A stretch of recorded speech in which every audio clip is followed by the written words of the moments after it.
हर महादेव, जय शिव शंभू, जय महाकाल। आज हम पढ़ेंगे तीनों देवों की आयु का वर्णन। ऋषियों ने कहा, हे वायुदेव, अब आप तीनों देवों की आयु के परिणाम बताइए। वायुदेव बोले, सतयुग, त्रेतायुग, द्वापरयुग और कलयुग, 4 युग हैं।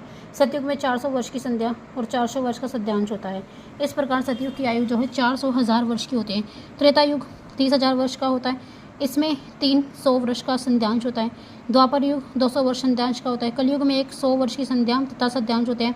एक संध्यांश 12,000 वर्ष का होता है। जब चारों युग के 1,000 वर्ष व्यतीत हो जाते हैं तब एक कल्प होता है। इस तरह 71 चतुर्युगी का एक मनवंतर होता है। एक कल्प के मध्य में 14 मनु होते हैं। इस तरह गिनती करते करते सैकड़ों मनवंतर कल्प व्यतीत हो गए। ब्रह्मा का कल्प नाम का जो एक दिन कल्पों का वर्ष माना जाता है। जब 8,000 वर्ष व्यतीत हो जाते हैं तो ब्रह्मा का एक युग होता है। 1,000 युग का एक सवन होता है। जब 30,000 सवनों का समय व्यतीत हो जाता है तो ब्रह्मा की आयु पूर्ण हो जाती है। ब्रह्मा जी की पूरी आयु विष्णु जी का एक दिन होता है। जब रुद्र का एक दिन होता है तो विष्णु की आयु पूरी हो जाती है। जब ईश्वर का एक दिन पूरा होता है तो रुद्र की आयु पूरी हो जाती है। भगवान शंकर की 5,40,000 साल की आयु होने पर सारी सृष्टि उत्पन्न होती है। उसका पालन पोषण होता है और फिर सबका नाश हो जाता है। परंतु परमेश्वर की न तो कोई रात होती है और न कोई दिन होता है। हर हर महादेव, जय शिव शंभू, जय महाकाल।